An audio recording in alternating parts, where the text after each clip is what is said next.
केटी senior college के zoology department और student health scheme इनके इश्तराक से एक प्रोग्राम मुनक्किद किया गया और इस प्रोग्राम की सरबराही हमारी कॉलेज की multipurpose principal doctor Salma Abdul Sattar साहबा की और उनकी इजाजत से हमारा प्रोग्राम, हमारा लेक्चर इख्तिताम पसीर हो चुका है।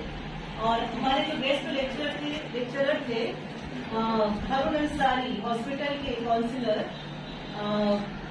भामरे मैडम, जिन्होंने बहुत ही एक अच्छा इंफॉर्मेटिव लेक्चर आपके सामने पेश किया। तो सबसे पहले मैं सलमा मैडम से दरख्वास्त करती हूँ कि भामरे मैडम की खिदमत में छोटा सा नजराना पेश करें।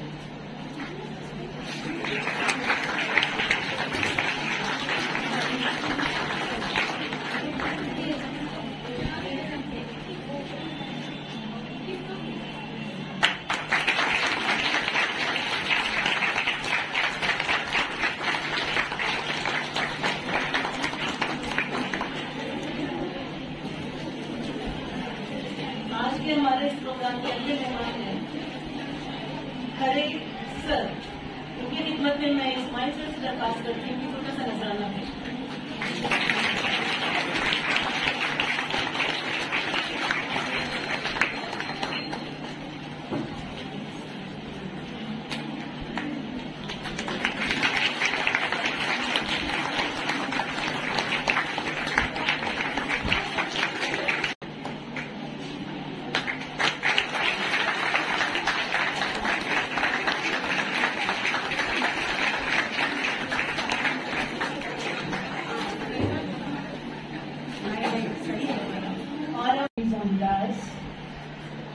Shrimati Bhamre madam, Shriman Khare ji,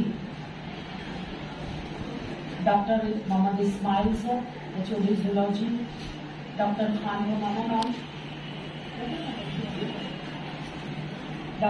Romana ma'am, very active coordinator of anti ragging cell and dear student friends, अस्सलाम वालेकुम। जैसा कि मैम ने अभी जिक्र किया कि 12 से 18 अगस्त तक एक हमको वीक मनाने के लिए दिया गया था कि एंटी रैगिंग के ताल्लुक से जो आपको अवेयरनेस करना है कि रैगिंग ना हो सके। जीरो रैगिंग जोन हमारा कॉलेज कल भी था, आज भी है और इंशाल्लाह ऐसे प्रोफेसर्स रहे तो कल भी रहेगा।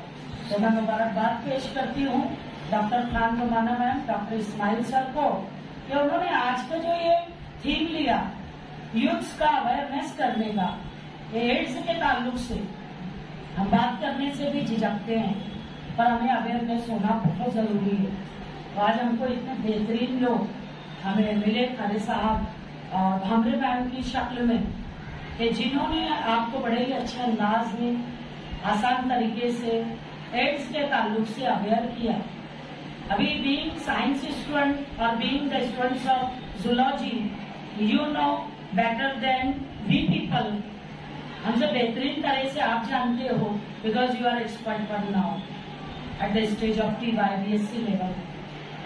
तो बच्चों आज आप सब कुछ जानते हो पर उसको बात करने को झिझक रहे हो, तो मैं बड़ी ही शुक्रगुजार हूँ मालेगांव म्युनिसिपल कॉर्पोरेशन की और उसके अंडर में चलने वाली जो अलहाज हारून अहमद अंसारी हॉस्पिटल, उसके जो डायरेक्टर्स हैं, वो डॉक्टर्स हैं, जो उनकी टीम है, उन्होंने इस बात को महसूस किया और हमारे दरमियान आज मौजूद है। सर आपको जेटी परिवार की जानिब से शुक्रिया भी अदा करते हैं, वेलकम भी करते हैं सर कि आप लोग आए, मैम ने आपने हमसे बातें की और आगे भी आपको कुछ आपके प्रोजेक्ट्स होंगे, आप आइए, मोस्ट वेलकम। हम आपके साथ कोऑपरेशन होता है और इसी यूथ डे के अंदर में हारून अंसारी हॉस्पिटल जो है सेलिब्रेट कर रहा है और इसी के तहत जो है वो जो है यहाँ पर कुछ अवेयरनेस प्रोग्राम आपके लिए उन्होंने लाया है और वो यहाँ पर वो ऑर्गेनाइज करना चाहते हैं। इसी सिलसिले में आज हमारे दरमियान धनश्री भामरे मैडम मौजूद है और उनके साथ जो है उनके साथी जो है वो मिस्टर किरण खरे साहब भी मौजूद है। ये आपसे जो है वो कुछ अहम बातें शेयर करना चाहेंगे। तो सबसे पहले मैं आज के जो प्रोग्राम के एम्स और ऑब्जेक्टिव्स हैं, इसे बयान करने के लिए मैं जूलॉजी डिपार्टमेंट के HOD डॉक्टर इस्माइल सर को आवाज देती हूँ कि वो आपको एम्स और ऑब्जेक्टिव से आगाह करें।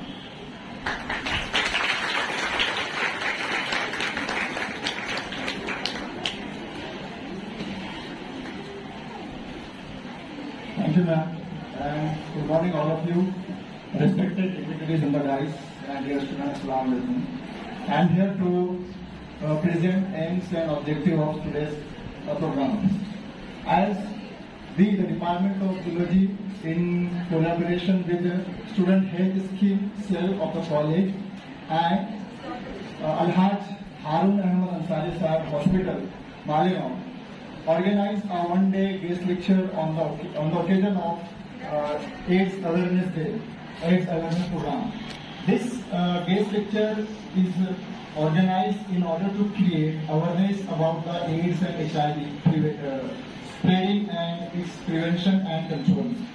As we know that AIDS is a viral disease, is a communicable disease, and the positive organism of this disease is the HIV virus. So, this lecture is organized in order to create awareness among the students and the community as well as faculty members about the positive transmission and prevention of AIDS. The second aim of this guest lecture is to educate learners on the importance of early diagnosis, treatment options and counseling of HIV/AIDS. So with these aims and objectives, this program is intended to organize. So I heartily welcome all of you in this program and thank you so much for giving me an opportunity to propose all aims and objectives. Thank you. बताया है आज जो हमारा main lecture है, guest lecture ads awareness पर है। कहते हैं ना कि कोई भी जो कौम होती है उसकी बैकबोन जो होती है वो नौजवान नस्ल होती है, और आप यंग और लेडी को तो सबसे ज्यादा जिम्मेदारियां जो होती है, कौन की जिम्मेदारियां किस पर होती है? आप पर होती है। तो सबसे पहले जो लड़कियां होती है उन्हें तालीम याफ्ता होना चाहिए, आपको हर चीज के बारे में अवेयरनेस होना चाहिए। और एड्स को जो एक ऐसी डिसीज माना गया है कि वो एड्स के पेशेंट से दूर रहना चाहिए, उनके करीब नहीं जाना चाहिए। ये सारी जो है वो क्या कहेंगे हम मिसकंसेप्शन है। तो इन तमाम चीजों को दूर करने के लिए जो वो हारून अंसारी हॉस्पिटल से हावरे मैडम आई है, वो आपको बताएगी कि एड्स क्या होता है, कैसे फैलता है, उसके प्रिकॉशंस क्या है वगैरह वगैरह। Now welcome ma'am.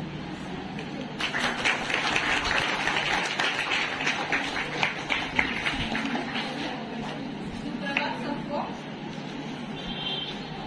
HIV होने के कारण क्या रहता है? एक अनसेफ सेक्सुअली, दूसरा ब्लड ट्रांसमिशन, तीसरा parent to child mother transmission, और चौथा रहता है सिरिंज। पेरेंट्स चाइल्ड ट्रांसमिशन मतलब एक हमारे गरोदर माता रहती है, उसको ये HIV पॉजिटिव बीमारी हो जाती है।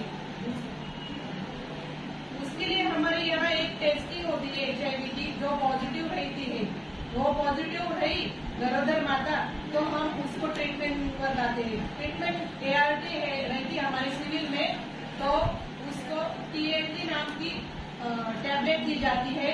9 महीने तक वो TNT टैबलेट लेती है।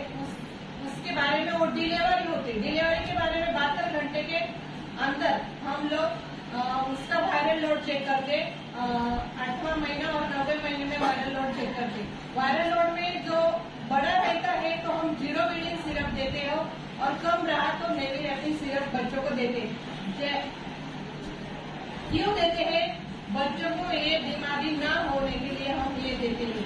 इसका और ये कैसे फैलता नहीं, जो मरीज है तुम उससे हाथ मिलाओ वो भी नहीं होता, उसके साथ में खाना खाओ वो भी नहीं होता, उसके जो टॉयलेट यूज करते आप उसके वो भी नहीं हो सकता। ये जो वायरस है ये हवा में प्रसार नहीं होता।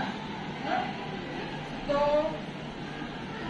HIV के सिम्टम रहते हैं कि वजन कम होना, उसका बार बार बुखार आना, मुंह में छाले और गले में से बलगम बाहर निकलते, ये उसके सिम्टम है। तो आप सामने देखेंगे किसी को कि इसको क्या हो रहा है, तो उसके सब सिम्टम दिखेंगे, उसको वजन कम होता उसका, उसके मुंह में छाले वगैरह आते है ना। और ये जो HIV एड्स लोग हैं तो उसको टीबी होने के चांसेस भी ज्यादा रहते हैं। तो हम लोग क्या करते हैं, उसको टीबी न होने के लिए जो भी मरीज रहते हैं, वो जो भी टीबी सस्पेक्टेड पेशेंट रहता है, जो भी पॉजिटिव आया तो हम HIV की जांच कंपलसरी कर लेते कि इसको HIV एड्स ऐसा बीमार न हो। तो 1 दिसंबर जागतिक एड्स दिन साझा किया जाता है। तो तुम्हारे यहाँ किया जाता है कि नहीं? मुझे तो नहीं मालूम कि हमारा एक RRC डिपार्टमेंट नाइट कॉलेज है, उधर हम 1 दिसंबर की रैली भी लेते हैं अवेयरनेस के लिए। तो ये जो पहला पेशेंट था 1981 में न्यूयॉर्क में पहला पेशेंट मिला आप लोगों को। इधर से अपना महाराष्ट्र में आया, भारत में आया, स्टेट में आया, सब तरफ ये बीमारी फैली। अपने मालेगांव में भी सबसे ज्यादा पेशेंट है। जो भी हमारे पास आते, हम पॉजिटिव आए तो सीरियल में भेजते, उसको एंटी रिट्रोवायरल थेरेपी दिए जाते हैं। तो जिन्हें ये पेशेंट निरोगी रह सकता है लॉन्ग टाइम, उसकी मरने दम तक वो मेडिसिन लेनी पड़ती है, रोज उनकी जाती नहीं।